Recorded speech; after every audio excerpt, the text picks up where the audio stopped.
Здравствуйте, друзья! Очень много запросов поступило по поводу продолжения процесса приготовления вина, чтобы показал. Коротенький видос сегодня будет. Покажем, как снимать с осадка и вино наше. И отвечу на некоторые вопросы, которые у вас возникли в ходе просмотра предыдущих роликов про вино.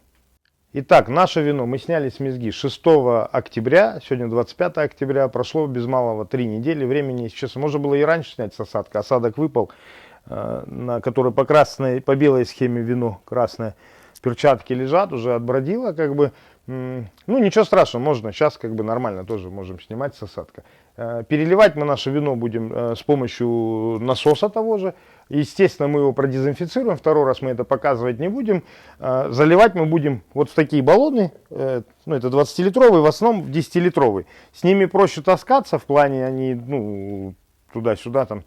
И, ну, то, что они темные, для красного вина это хорошо. Вообще, оно, красное вино свет не любит. Оно никакое вино свет не любит. Значит, я их тоже продезинфицировал, промыл. И в каждый баллон, ну, в баллон налил немножко прошлогодней чачи 72 градуса крепости. Прополоснул и перелил это в следующий баллон. И так вот все баллоны как бы промыл. Вот такой. Сейчас уже переключимся, когда будем переливать. Сейчас насос все настроим, покажем. Так, давайте посмотрим, что у нас с нашим вином происходит. Ну, брожение уже давно остановилось. Я так заглядывал сюда. Ой, посмотри. Ну, оно отбродило уже полностью. Отбродить оно отбродило. Значит, смотрите. Вино наше практически полностью отбродило, хотя еще где-то что-то, видишь, пузырьки идут. Оно сейчас подвержено окислению. Ну, то есть дрожжи сейчас не активные. Углекислый газ не вырабатывается, кислород при контакте с кислородом, оно окисляется, поэтому нам нужно будет бутыли наши до верха, до макушки будем заливать, ну, герметично закрывать не будем, ну, вернее, под пакетик, ну, под крышку не будем закрывать. Если мы нальем в бутыли, закроем плотно крышку, дно оторвет, ну, оно все равно бродит немножко, ну, то есть оно еще играет. Вот. Вообще, на Кавказе говорят, когда снял с осадка вино, через 40 дней, ну, первый раз, когда снял с осадка, через 40 дней это уже готовое вино. Ну, есть такое, ну, это как бы все приблизительно понятно, но есть такое, как бы, поверье. Вот. Все, снимаем. Смотрите, еще такой момент. Значит, насос дрын привязали, ну, в строймаркете купили с лопатой или еще там кусок деревяшки. Как это называется? Черенок, прикинь, это уже конец дня, я чуть замаялся. Это сначала мы что-то или что? Нет. Ну, короче, черенок мы купили. Черенок купили, примотали, ну, этими стяжками, чтобы осадок. И будем засовывать раз туда и перекачивать. Сейчас покажем. Мы все продезинфицировали, обработали и снаружи шланги, и изнутри, чтобы у нас ничего не прокисло. Итак, вставляем потихонечку.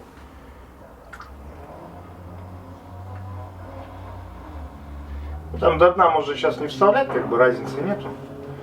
Вот насколько оно прошло. Все, сейчас подносим бутыли и будем включать, ну, как бы переливать.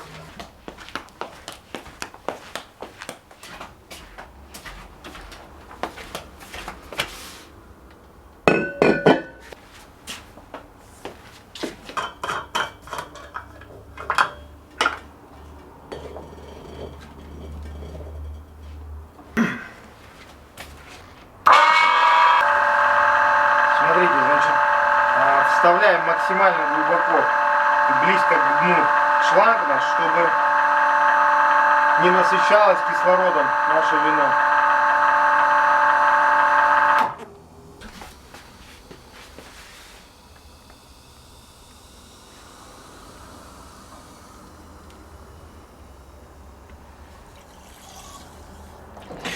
Твою мать! Народ, это называется от дурной головы ногам покоя нету. Насос висит на стенке. Шланг мы выключили, насос наполнили бутыль. Полный шланг вина. Я его только вытаскиваю. Ну, освободилось место, кислород и этот. Ну и немножко мы разлили. Бутылку. Так, спускаем насос. Не повторяйте моих ошибок. Я, видать, этот урок физики прогулял. Все. И теперь у нас это уже повторяться не будет. Ну, уже дольем эти 4 бутыля, сейчас наполним. Ну и потом уберем бутыли и уберемся здесь. Как бы бывает. Мы не специально. Так получилось.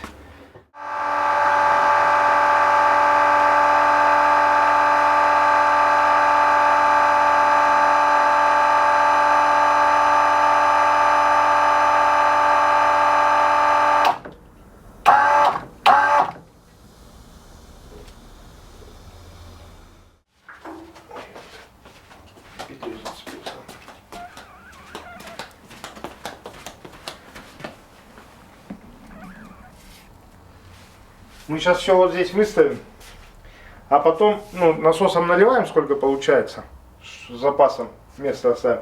А потом с каким кувшином пройдемся и дольем до верха. Ну и закупорим. Одел фартук, надо перчатки еще одеть. Все красится. Сегодня я не в домашней футболке, с работы прям. Ну, в общем.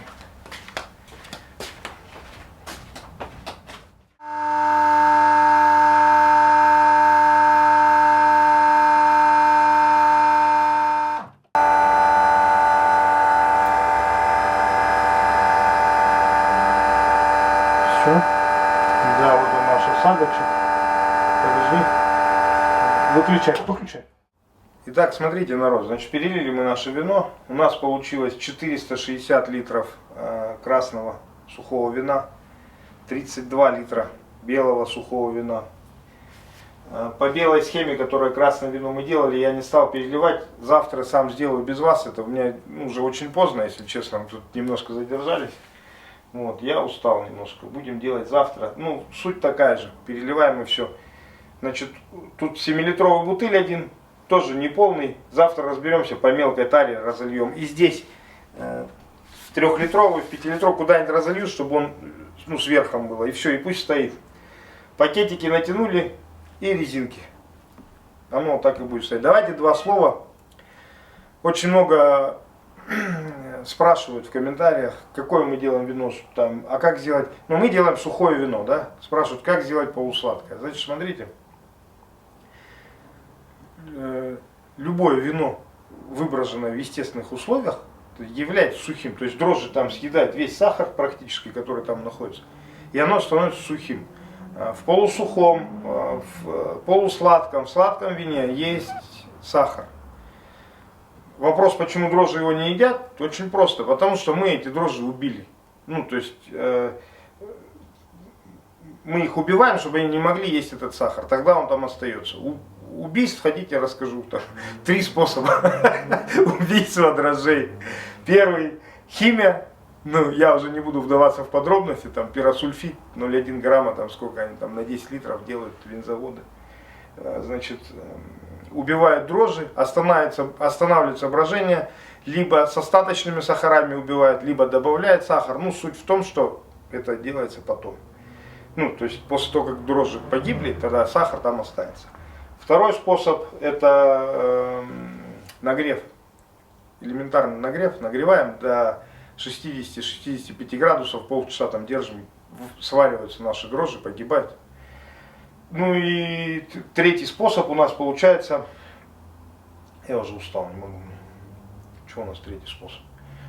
Добавляем постоянно туда сахар, дрожжи его съедают, повышается количество алкоголя, и как только концентрация алкоголя в вине у нас достигает 16-18%, значит, дрожжи погибают.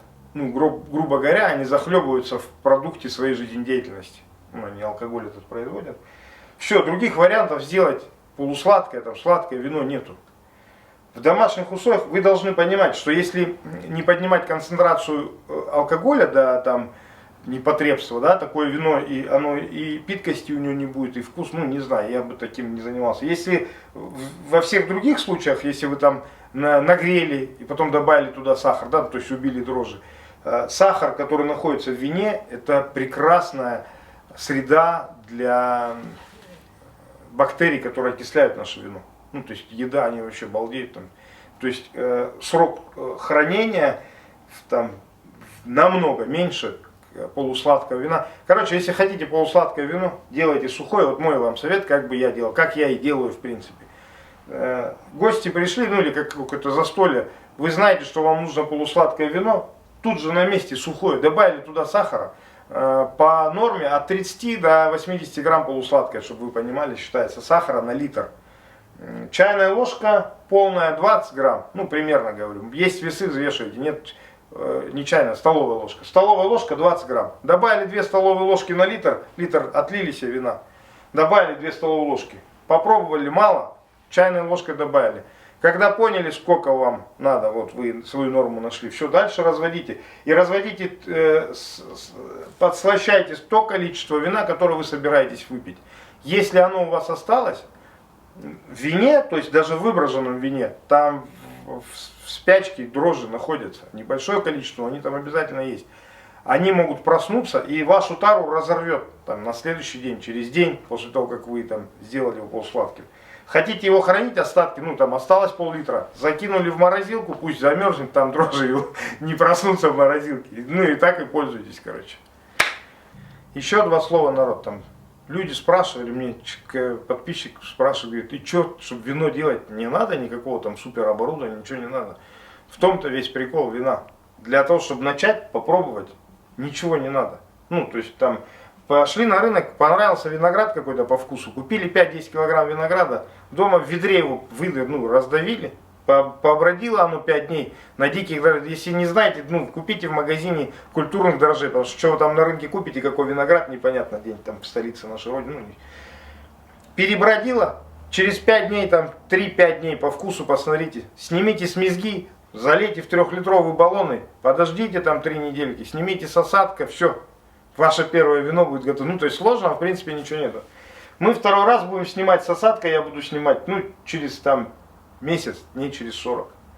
Выпадет, когда винный камень, он такой, структура такая, что-то между солью и кораллом, песочком, такая прям она, я не знаю, как объяснить. И не промахнетесь, поймете. Вот. Выпадет винный камень, опять увидите осадок, слили.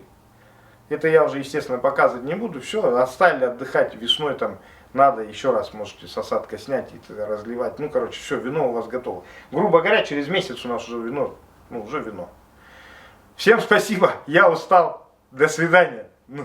Все, что знал про вино, вроде рассказал. Если что, спрашивайте там в комментариях. В Телеграме там есть канал, там ребята заходят, спрашивают. Еще такой момент про насос. 500 тысяч. Раз спросили, какой насос, не знаю, там все иероглифы, ничего нету, никакой не обозначено. Я фотографию насоса выложил, этикетки этой насоса, выложил в Телеграме, в группе. Кому надо, зайдите, посмотрите, вы ничего не поймете с него. Вот, честно, даже если зайдете. До свидания.